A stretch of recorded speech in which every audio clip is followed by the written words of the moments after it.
Bima Pub, urahisi wa maisha.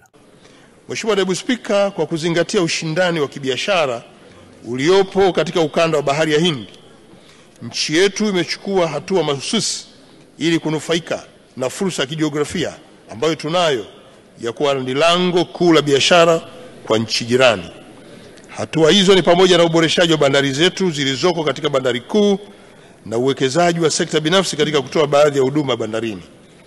Idadi ya makasha yanayohudumiwa kwa sasa yameongezeka na kufikia 686,515 katika kipindi cha Julai 2024 hadi Februari 2025, ikilinganishwa na makasha 670,724 yaliyohudumiwa katika kipindi kama hicho wa mwaka uliopita.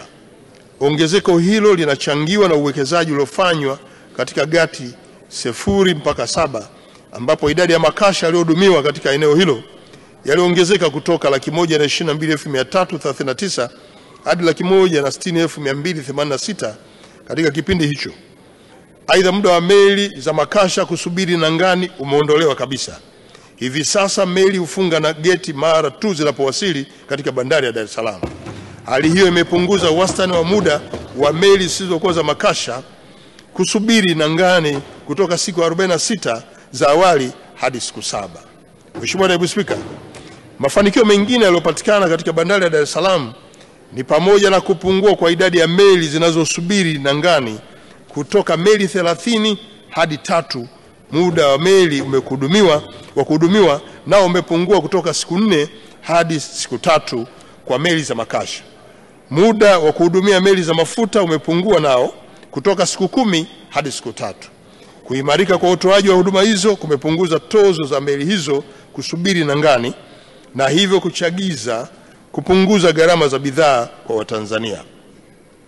Mheshimiwa Naibu Spika, vile vile mapato ya mamlaka ya usimamizi wa bandari kwa mwezi yameongezeka kutoka wastani wa shilingi bilioni 850 mwaka 2023/24 hadi kufikia wastani wa shilingi trilioni 1 mwaka 2024/25.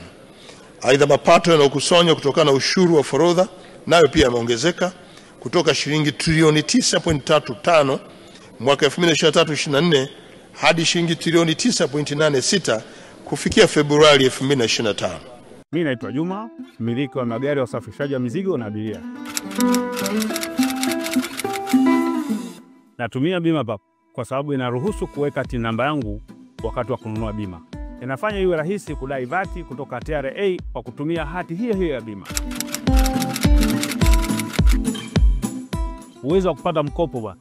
Hii inasaidia sana kugharimia mambo mengine ya uendeshaji hata kama bajeti inabana. Tumia Bima Pub kwa kupiga *150*51 alama ya reli au kwa WhatsApp tuma neno Bima Pub kwenda namba 0764166066 ujipatie bima. Bima Pub, urahisi wa maisha.